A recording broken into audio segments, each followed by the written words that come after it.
Iran ने एक बार फिर इसराइल पर मिसाइलों की बरसात कर दी। 60 टन बारूदी मवाद से लदे हाज कासिम सुपरसोनिक मिसाइलों के हमले के साथ ही इजरायली शहरों में सायरन बज उठे। कई इमारतें मलबे का ढेर बन गई। 14 इजरायली हलाक, 300 से ज्यादा जख्मी।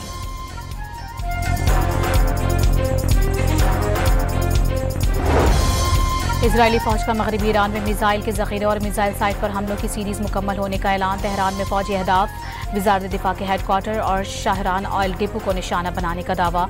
इजरायली हमलों में 60 ईरानी शहीद हो गए।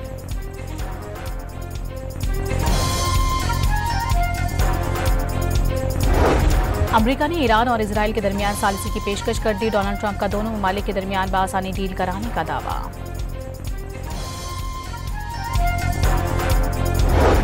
इजराइल अमरीकी हिमायत के बगैर ईरान पर हमला नहीं कर सकता। तेहरान के पास इजराइल के साथ अमरीकी ताउन के शवाहिद मौजूद हैं। ईरानी वजीर खारजा का दावा। वाज़ेह किया कि इजराइल ने ईरान की जौहरी तंसीबात पर हमला करके रेड लाइन अबूर कर ली।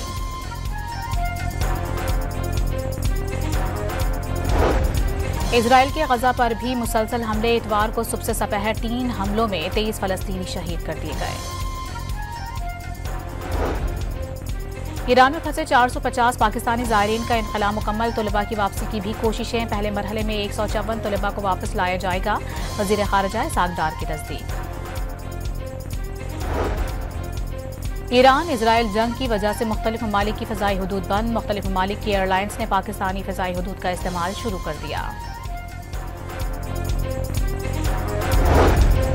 कार्टर ने पाकिस्तान को ग्रे लिस्ट में शामिल नहीं किया। वज़ीर दिफा ख्वाजा आसिफ का सोशल मीडिया पर पैगाम। चीन, तुर्किया और जापान ने पाकिस्तान की हिमायत की।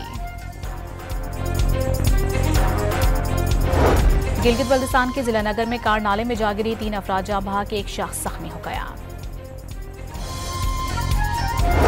और विहाड़ी और साहिवाल समेत पंजाब के मुख्तलिफ शहरों में बारिश। कश्मीर में बादल बरस पड़े, मौसम खुशगवार हो गया।